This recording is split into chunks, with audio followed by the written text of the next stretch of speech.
This is Tales from the Pros, where business leaders and influencers share their stories of inspiration, struggles, and successes. And I'm your host, Michael Giorgio.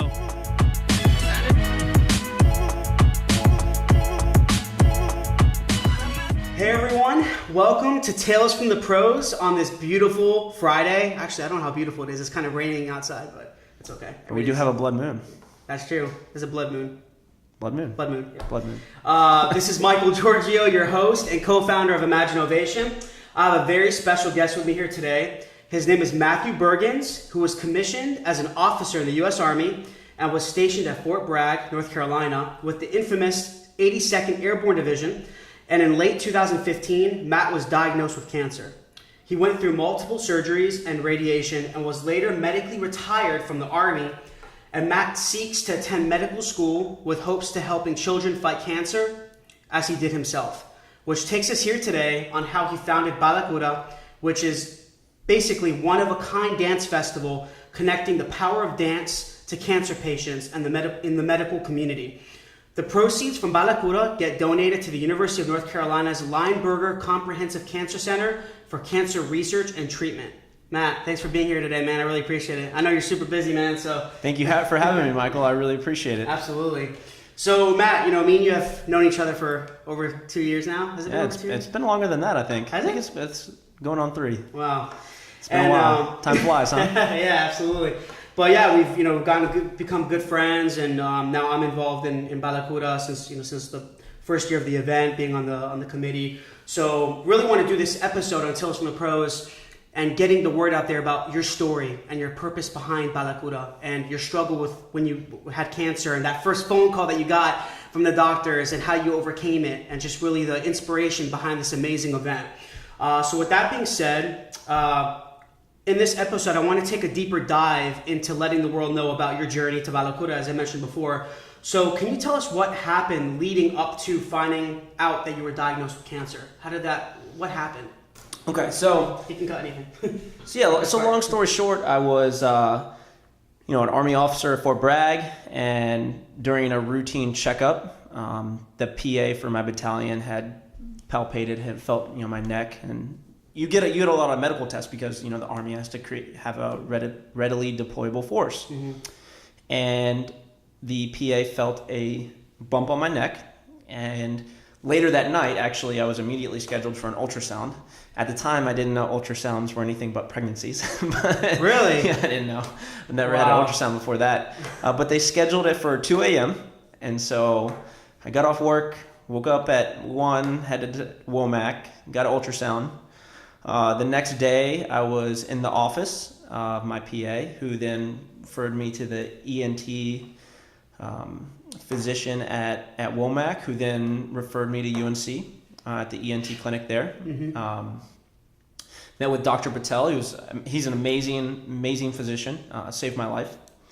And long story short, I eventually had to remove the mass throughout my neck. And where was it? It was so right here. So I have, as you can tell, a nice scar. Yeah. And so I had a 3 by 6 centimeter mass. It was huge, but you couldn't see it though. That was what was weird. It was so big, but the cancer had metastasized, so it was all through. Of course, I didn't know this at the time, but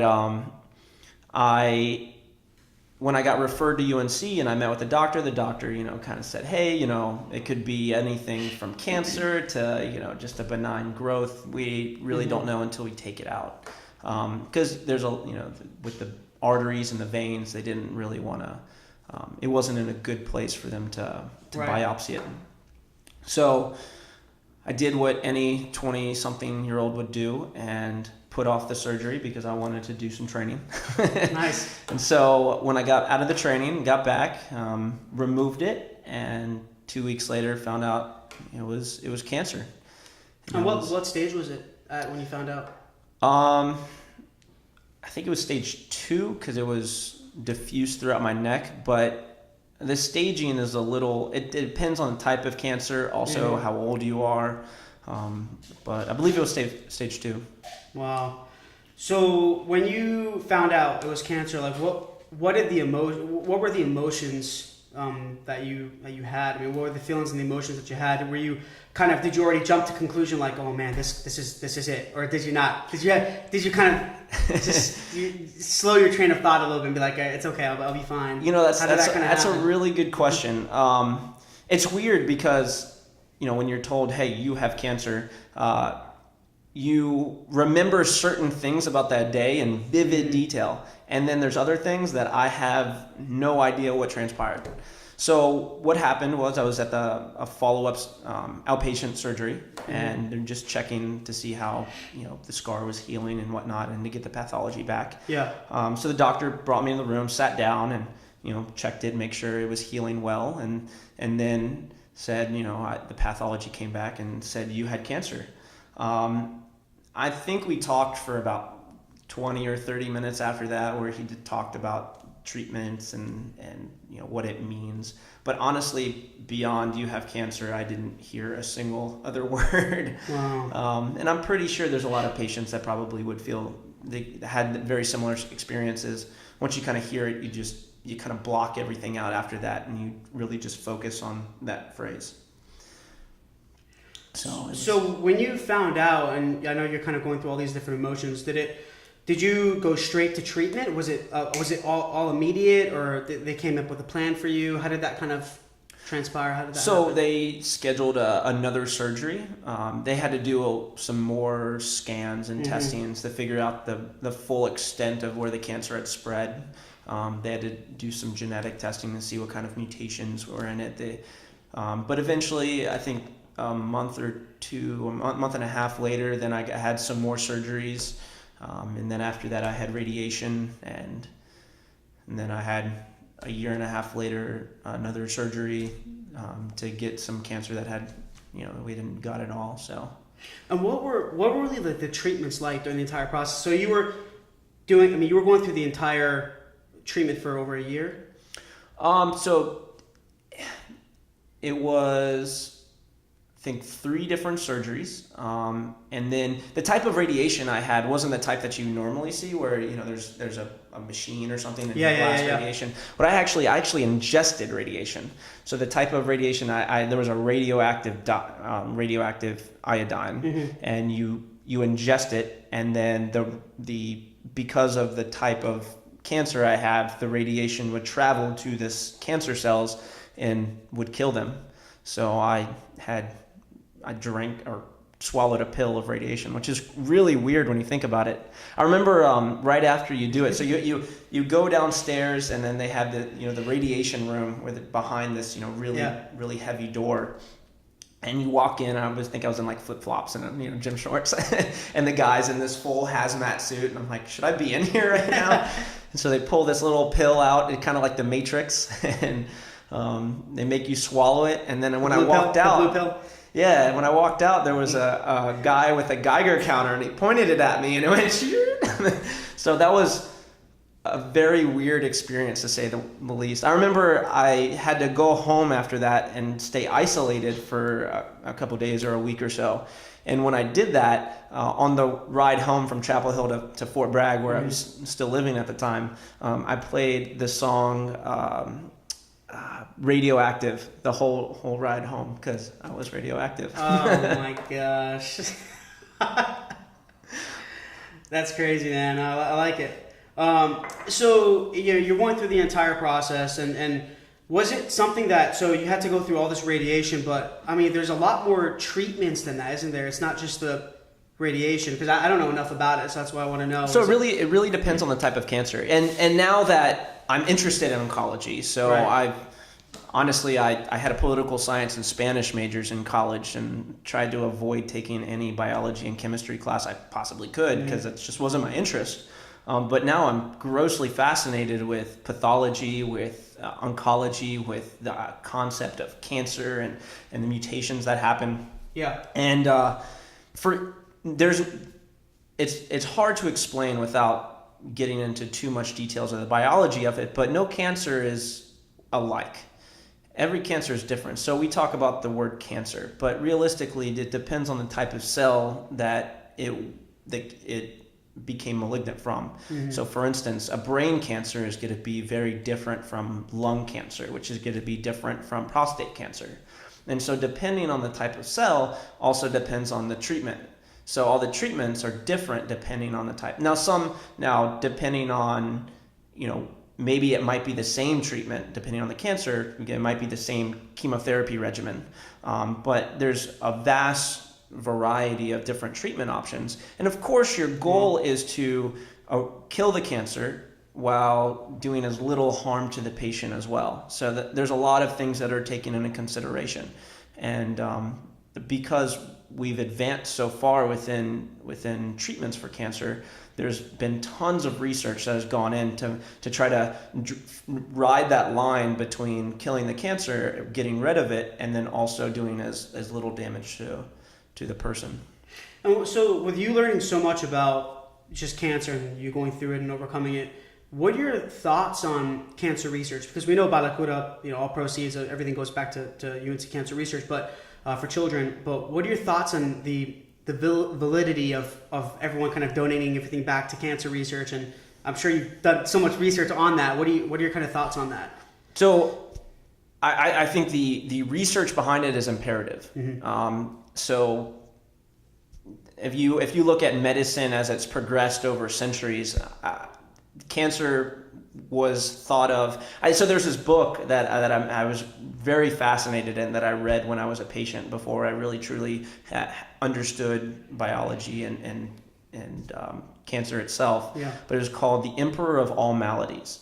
And the reason why I like this book is because it wasn't just a tale of the progress of research, but what the author did was he spoke about cancer from the view of the patients as it progressed throughout from antiquity all the way to where we're at now.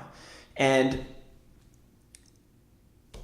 cancer in the past was very, very poorly understood what it actually was, and they used to do these gross resections where they would basically take out so much tissue, but they didn't understand that once it's metastasized, it's throughout the body, and just by removing the tumor, you're not going to really prolong quality of life for that much longer. And then chemotherapy came out, which is just chemical. It's a toxin that kills. It kills healthy tissue as well as cancerous tissue. It's very non-selective. It just kills. And the first chemotherapy that came out was horrible. And doctors at the time were honestly trying to figure out where that line was. They didn't want to give too much because it would kill the patient, but they didn't want to give too little because they wouldn't get rid of the cancer cells and it would just come right back. So this took a lot of time to really understand not only the morphology of it, but also the pathophysiology of it. And in modern days, we've made great strides to be able to cure cancer. What I mean by cure is to get rid of all the cancer cells. I'm going to try not to go into too much of the biology of it. No, it's good, man. It seems like you have a doctor in this stuff. It's crazy how much you learned. It is. If you would have asked me a couple years ago that I would be applying to medical school, I would have probably told you that you were crazy. And now I honestly can't see how I couldn't see it. Yeah. Because in the reality of it, most people join the military for a couple of reasons. But the majority of people, I would argue, just from my experiences being in the military, is people want to serve. People are patriotic and they love their family, they love their country, and they want to serve. And so whether you're doing that wearing a military uniform or you're doing that wearing a white coat, at the end of the day, you're serving people. But to kind of get back to your question and not digress too much, the research for cancer is super important.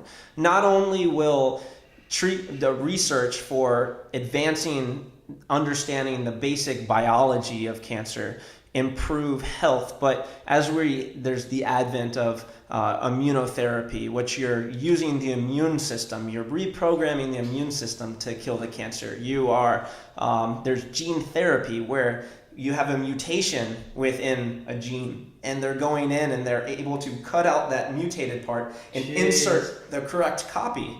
So all of these things all this research into understanding how to cure cancer will not only save people's lives, save cancer patients' lives, but it's not simply just for cancer. All those things can be applied to various other diseases that have nothing to do with cancer, whether it's understanding viruses, whether it's understanding Parkinson's or Hodgkin or any other diseases, understanding how we can edit genes. There's so many diseases that come from mutations in genes. And so if we continue our research, we can save people. And that's the ultimate goal is to help humanity, help humankind. Absolutely.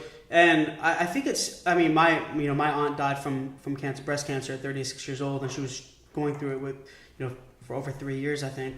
And she even did holistic, treatment and everything, and nothing worked. It just kept going. Sorry to hear that, man. Yeah, it just kept basically destroying her body, and it was really tough. But with all that being said, there's a lot of. It seems like with the more cancer research, the more funding we get into it, and everything like that, it'll help with a lot of prevention, not just understand the prevention of it. Because we always catch it after, but we have to understand there's prevention of what we eat, how we take care of ourselves. Dancing, for example, we get to BailaCura in a little bit, but I think all that is so vital, and I think we kind of take it for granted because we don't realize the impact of something until it happens to us. You notice that we never think about beforehand. Yeah. So I think all this with you doing BailaCura and everything, it's just going to help prevention and understanding how to basically prevent anything bad that happens to our bodies. And even when I was 25, I had heard the word cancer, but at that time I really hadn't been personally affected at that point. So I heard the word, but I truly didn't understand what it was. I was 25 years old. So there's still so much information in education that I feel we need to do, not only for the treatment side, which I would akin to reactivity, but also being proactive as well. So eating well, getting sleep, resting, exercising, being proactive and taking care of your health is just as important as having a disease and being able to fight against it fix it. So no, I definitely agree. And research goes into not just the reactive side on how, but also understanding, okay, well, if this is the mechanism that goes awry, then is it possible that we can figure out how to prevent that mechanism from going awry? So there's prevention as well, which ultimately I wish that we could get to a point where people just didn't have cancer. Now, I understand that's probably a vision that is impossible to be achieved. Yeah. However, why not? Why not shoot for the stars? So Matt, when you've been, you went through the entire struggle, and it was, I mean, you're explaining it to me, but it's so hard for me to even imagine, man, what if I ever get cancer? I know we shouldn't think that way, but you always have that fear. Everyone kind of you always have this fear of something bad happening to you, right? Especially cancer, and you hear all these, crazy stories. And but with you going through that journey and you overcoming it, what were your, what's your kind of expectation of life moving forward now? Has your mindset changed? Has your, are you spiritually different, physically different? How do you think now? Do you value life that much more? That I always wanted to know that, because I mean, knock on wood, I haven't been through it, but I always want to know what what that's like. That is that's a great question. There's so much I want to say, but it's really summarized in a couple points. Yeah. One,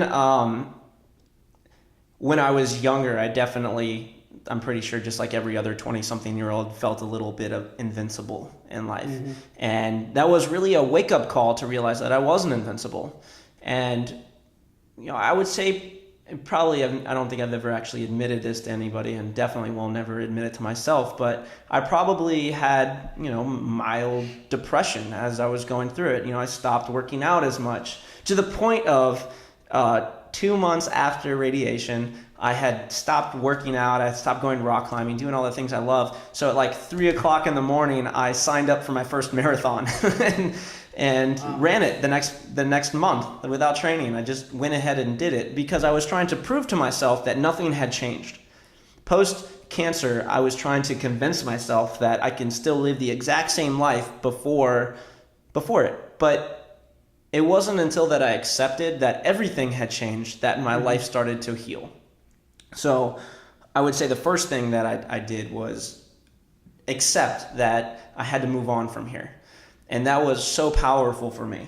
Once I accepted that my life was never going to be the same again, that I had to accept how things happen with the military, because nobody wants to be medically retired. Nobody wants you romanticize your service a little bit. You don't want to go out because I had cancer.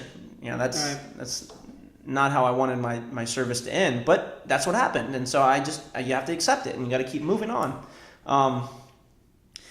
And once I did that, I started telling myself, Matt, every morning when you wake up, the first thing you're going to do is you're going to smile. And that was so powerful. I started doing that and my day flipped around. I had started dancing more. I started investing into passions again. And that's where, I started to meet you and I met, Jenny and Daryl and all the other people that, are a part of the team, because realistically, BailaCura, it's not just a bunch of people that are working and throwing on a festival. It's a bunch of friends. That's how we're all connected. We are a true community of friends that care about each other. And through cancer, I gained y'all as friends, and so in a way, I'm thankful for it, because I didn't have that beforehand, and now I do, and I can't imagine my life without it. It's crazy how you embrace life. Sometimes you go through these things, and we all struggle in different ways, right? But for sure, everybody struggles. These different obstacles and struggles and barriers in life, it's like it gives us it's just a new eye opener on. When you wake up every day, you're like, man, I'm alive, I'm blessed, I'm healthy. Wow, this is, But sometimes it's a shame that we have to go through these things, even things that are out of our control, to make us realize that. I'm glad you said that, because there's something that so when I was in college, like I said, I was a political science major. Mm-hmm. And one of the philosophies that I absolutely loved was Epictetus. Have you ever heard of him? I think, yeah, I have. Yeah. So it was I think a Greek philosopher. Or don't quote me if I'm wrong. Well, I'm Greek, so I've heard of him. So he wrote the Encheideron, and he found. So have you've heard when people call somebody, hey, he's a Stoic person. She's a Stoic person. Yeah, right? I've heard that. Yeah. So what does Stoic mean to you, for instance? Stoic? Yeah. How would you define Stoic? For me, Stoic would be kind of like a little bit heroic, kind of just empowered, feel strong and mighty. Yeah, for sure. Yeah. And what that stems from is this philosophy of Stoicism. I'm going to summarize it, because there's a lot of complicated tissue. But at the end of the day, Epictetus divided the world into two camps: things that you can control and things that you can't. The world is as simple as that. So, for instance, Michael, I'll never be able to control your opinion of me. I can try to form it by telling you what I think you want to hear. I can try to give you money. I could try to do whatever. But at the end of the day, your thoughts are your thoughts, and I have no control over them. Mm-hmm. That's something that I can't control. Same thing with getting cancer. You can try to control it by eating well. You can try to control it by being physically fit. But in the reality of it, you can't control it. There's things that you can control, like my thoughts and my actions and how I treat people and what I choose to do with my life. And when I wake up, if I want to smile or not, or have a frown. And Epictetus believed that the key to happiness in life, which realistically that's the purpose of everybody, is you want to be happy, you want to live a happy life, you have to embrace the things you can control and truly let go of the things you can't. Love it. And when you can, now I'm still learning how to do this. I think we all are, man. I don't think anybody will truly ever let go of things they can't control. No. But once you start to realize and embrace the fact that you just can't control it and you just let it go and focus on the things you can, life changes instantaneously. And it's almost like a ray of sunshine poking through the clouds after a rainy day. And it's so beautiful. Mm. And this is perfect because this goes into my next question. So with people that will be listening to this episode, I'm hoping, people will really be inspired by this, even especially ones that are going through the cancer struggle and ones that even overcame it. So do you have any advice or tips to people that are going through it, mentally, things that they can really just be mindful of? Yeah. The first thing I would say is that talk about it, because I tried to do it all alone at first. I tried to deal with it. I didn't want to burden my family and my friends with my own cancer struggle, which is dumb. Just there's no other way to put it. You cannot survive life without other people.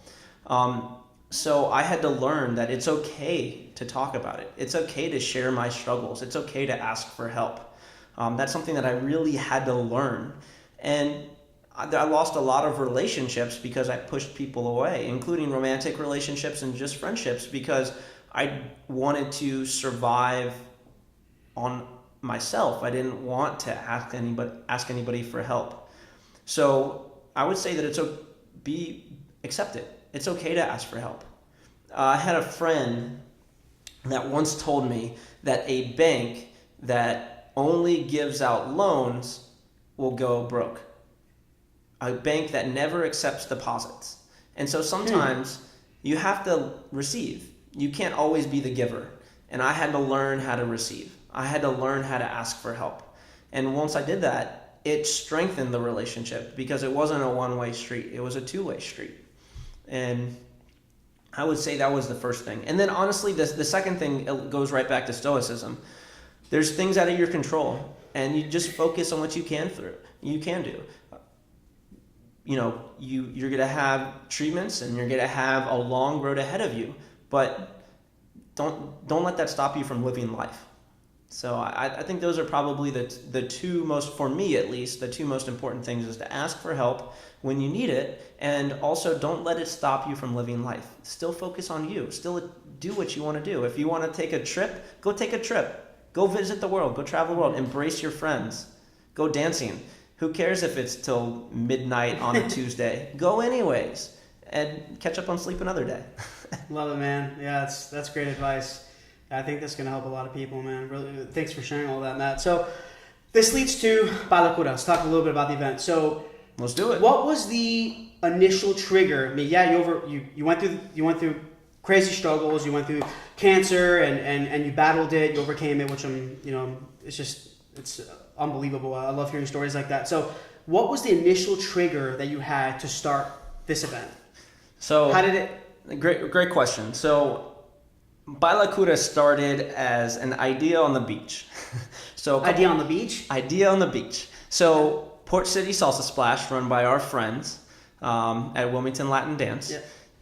Was at Port City Salsa Splash. I think this was 2016, I believe. Right, 2 years ago. I think 2 years ago.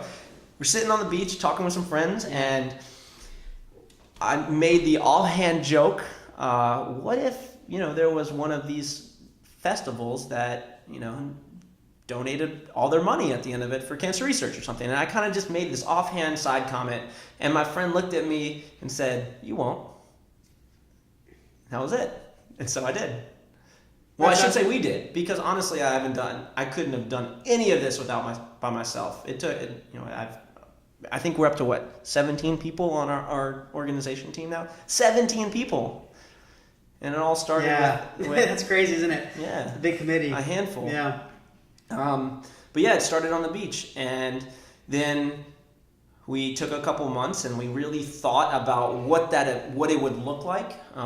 Then in December we announced it, and that's where remember that. you were there, and that's when we first talked about BailaCura and getting you involved.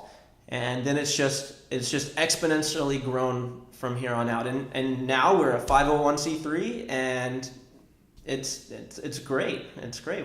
None of us have really. I hate putting quotes in this because I never want to say never, but I haven't heard of a dance festival that all proceeds go to cancer research. Yeah. I'm sure maybe there is something out there, but we've never heard of anything like that. So that makes the event very unique.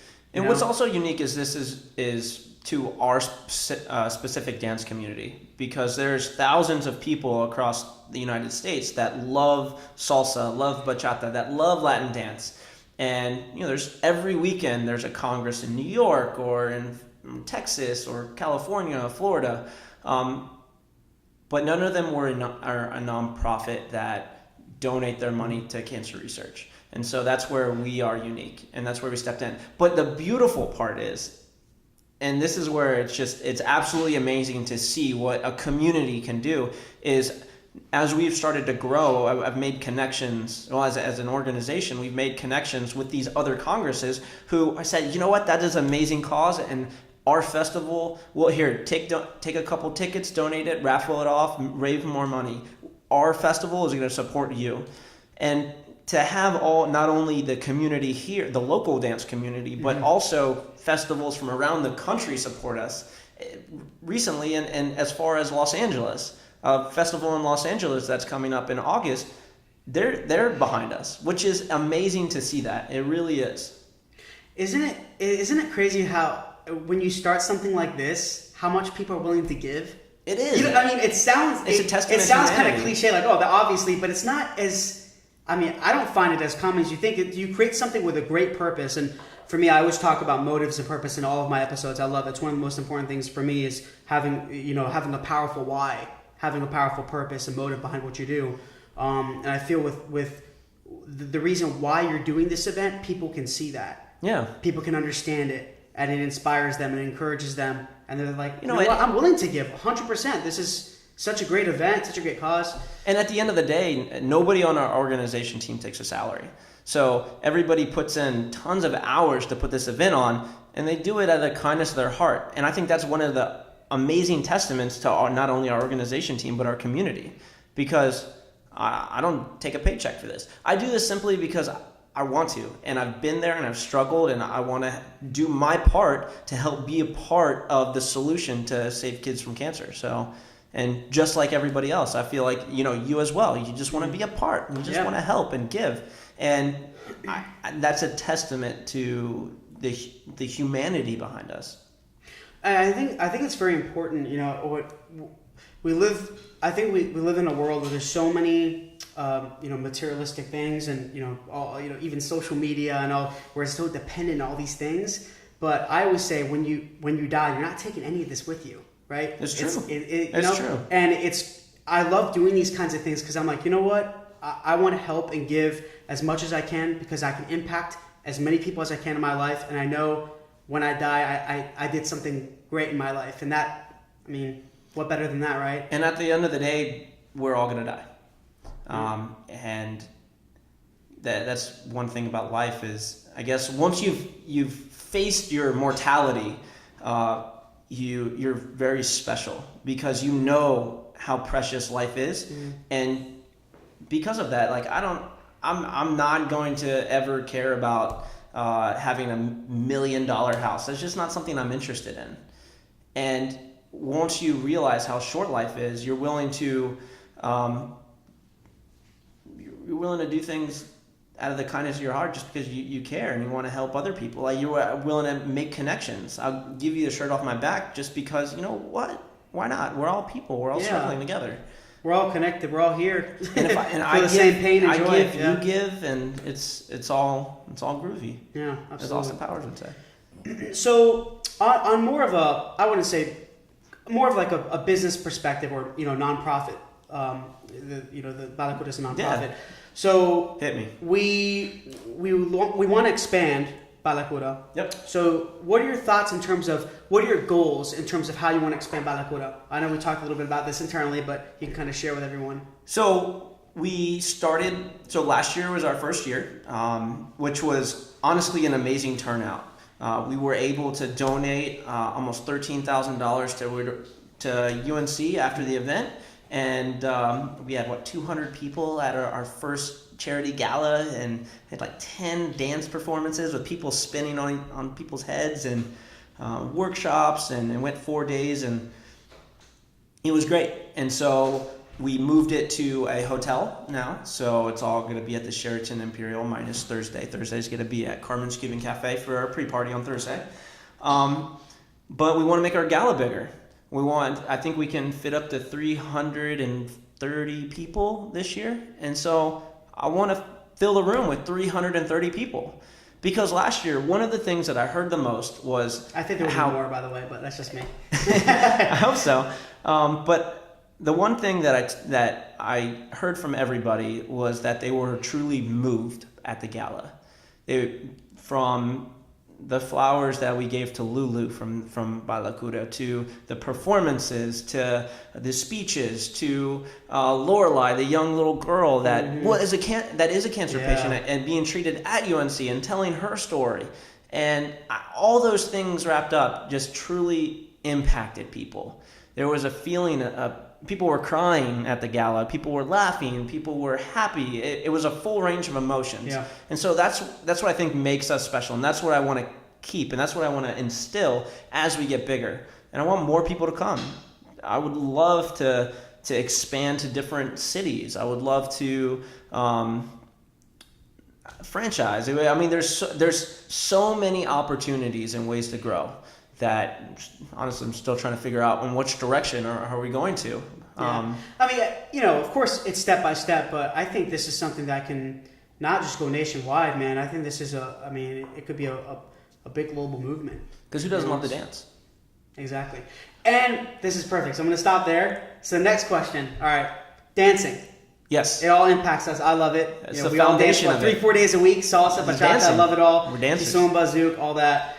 Hip hop. I love hip hop. So with that being said, dancing and the impact it has in our lives, how do you feel with you've been dancing for years now, and combining that with going through cancer and overcoming that? What impact has it had on your life, and how do you feel it'll impact people that will join the dance community? So everybody has a reason for dancing. Yeah. Some people do it. For me, for instance, is I wanted to start getting out and stop sitting at home and sulking in my own, whatever. I wanted to get out moving. I wanted to, meet people again. Some people want to do it because they want to lose weight. Some people also want to, do it to meet friends. Maybe somebody wants to find a romantic partner. There's indefinite amount of reasons why people to join. But at the end of the day, once you get out dancing, there's so many people that just fall in love with it. Because I'll give you a specific example. Yeah. I could have a horrible day at work. I mean, just a big frown on my face.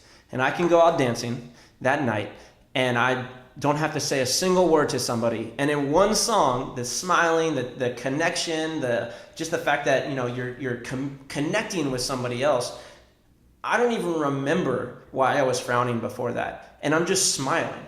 There's very few things in life that has the power to just take everything that was bad about your day and just forget about it, and you're just happy.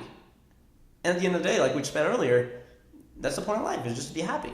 Bad things will happen in life, but dance is an amazing outlet for you to find happiness as well. It relieves so much stress, and that can come back to even the prevention. I mean, how many studies, we don't know that for a fact, but how many studies have there been on, just researchers and scientists saying stress can, it's highly correlated. Killer, it's highly correlated in the literature that stress, constant stress, is very detrimental to your health. Now, I don't know if stress will directly cause cancer. However, it is definitely shown that stress is very detrimental in the long run for your health. You remember when I hurt my foot, 2 months ago and everything, and I couldn't dance for like 3 months. I'm like, this it's a killer, sucks. isn't it? and you're watching everyone dance. You're like, man, what? How did I get addicted to dance? This is insane. But that also makes you think, man, like I'm so happy to have found it, and just I wish I was doing it since I was a little kid. You know, I started 3 years ago dancing, you know, salsa and bachata, but man, it changed my life. So I really hope people can, and I think any type of dance, doesn't have to be, you know, Latin, but any type of dance can really change your life, and it can impact you and just really stress and, you know, help you physically, mentally, emotionally, spiritually, everything. I think it is a very spiritual thing. Dance is you're connecting with somebody else, even just for just a few minutes. It's very powerful. Oh, for sure. And I mean, I'm going to speak specifically about our dance community, but it's so warm and welcoming, and people truly care, and it's amazing to find that all in one community. And so, you know, one of the other side goals of BailaCura is also to get people that have never danced before or don't know about our dance community interested in the dance community, and bring them in, because it's changed my life. It's changed your life. Why not show other people? Maybe it will change their lives positively as well. Love it, man. Well, I hope people can start to dance a little bit, man. At least learn more about it. Especially here in the Triangle. I mean, we have probably over 3,000 dance. I mean, it's a huge community. You would never think that. You would never in Raleigh, Durham. Man, there's a lot of dancers here, but amazing teachers, and a lot are part of the BailaCura committee. So it's great, man. So to close things out, I always ask 3 questions before we talk about more of the event, kind of the dates and everything. Okay. How do you define failure? How do you define entrepreneurship, and how do you define success? How do I define failure, entrepreneurship, and success? Yes. Okay. So this is my gut reaction. However, I would say that failure is when I have given up on something without exhausting all options. So I would like to make a distinction between failure and something that didn't work out for you, right? Because there's things that aren't going to work out. Not every relationship is a success. If you're single right now, then honestly, you have a 100% fail rate in a relationship at this point. And you know, I say that jokingly, but what I mean by that is there's things that I've quit on before, and I have regrets about them. I really do. But by doing that, and having experienced that regret, it has taught me that things don't work out, but I'm going to give it my damnness to try to make sure it does. Right. And so failure for me is not something not working out, but it's it not working out and due to the fact that I didn't give it my all to try to make it work out. I see what you're saying, yeah. And I think that's the most important piece of failure, or that's the most important piece to trying to understand what really is failure. Entrepreneurship, this one's a little tricky, and yes, you're an entrepreneur. You started this thing. I am an entrepreneur. I keep telling you that. And you know, I think everybody in life has passions. Everything we do stems back to what we're passionate about. It might be dance, it might be you're passionate about marketing, you might be passionate about a certain product, you might be passionate about concrete. I mean, there's so many different things you can be passionate about. And entrepreneurship is spreading awareness about your passion. It's connecting others with your passion. Now, that could be selling a product, that could be a business, that it could be for lawyers. You could be a lawyer that your passion is to help defend people or prosecute people or whatever. For me, my entrepreneurship, it stems from my passion in connecting others with dance, using the power and passion of dance to help with cancer research and taking care of cancer patients. So for me, entrepreneurship just stems back to your passions.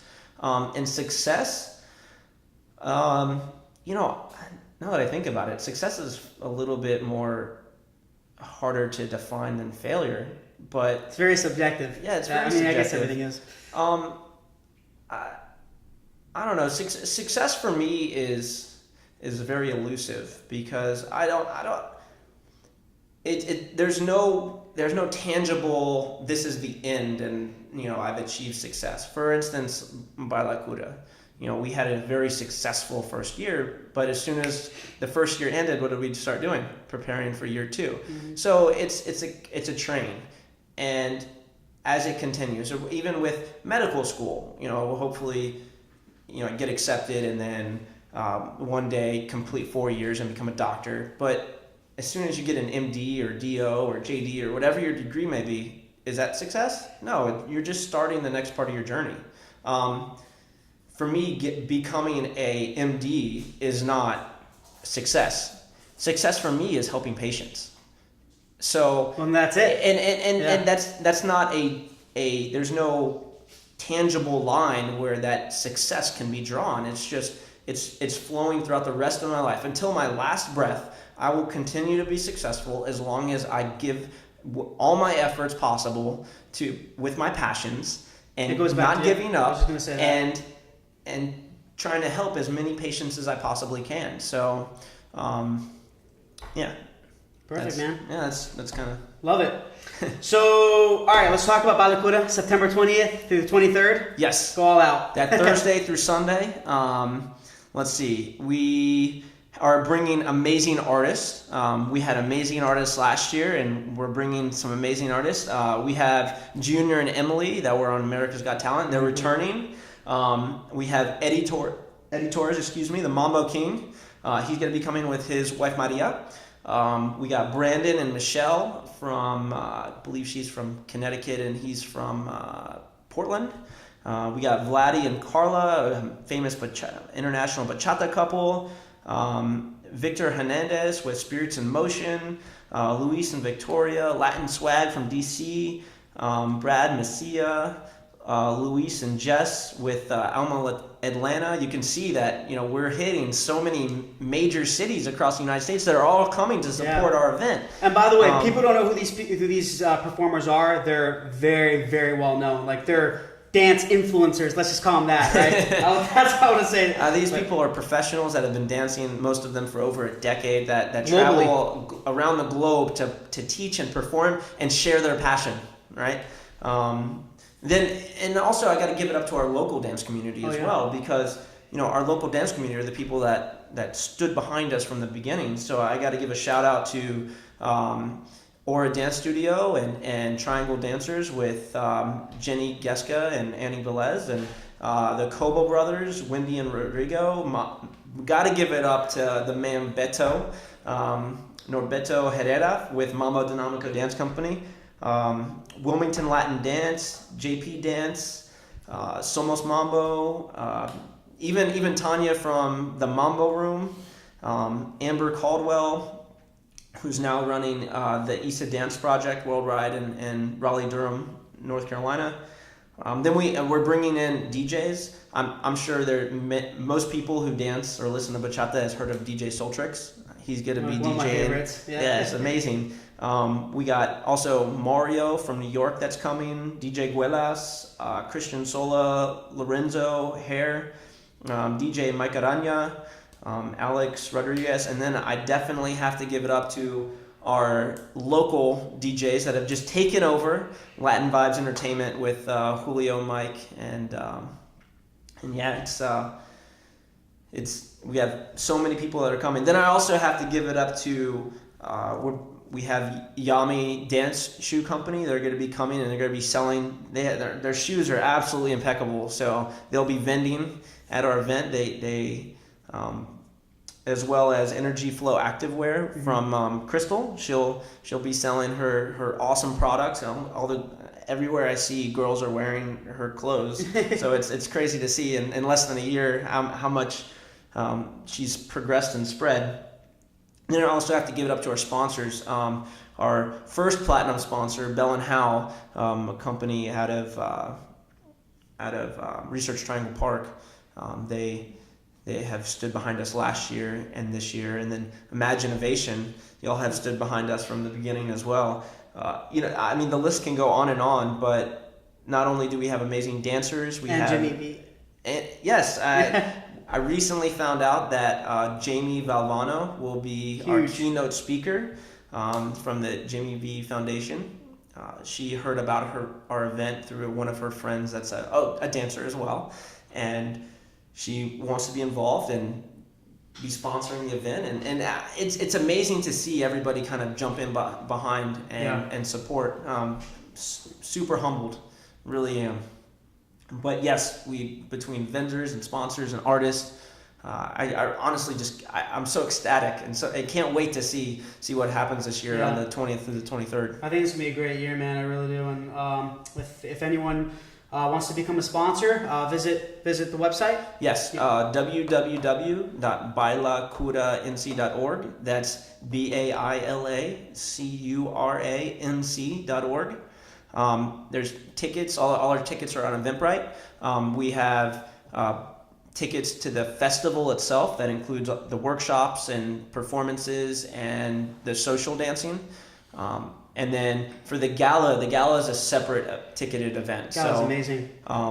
We have the sponsor packages include both gala tickets and festival tickets. But if you don't want to buy a sponsorship and you just want to attend the gala, we have a separate Eventbrite link for just gala tickets.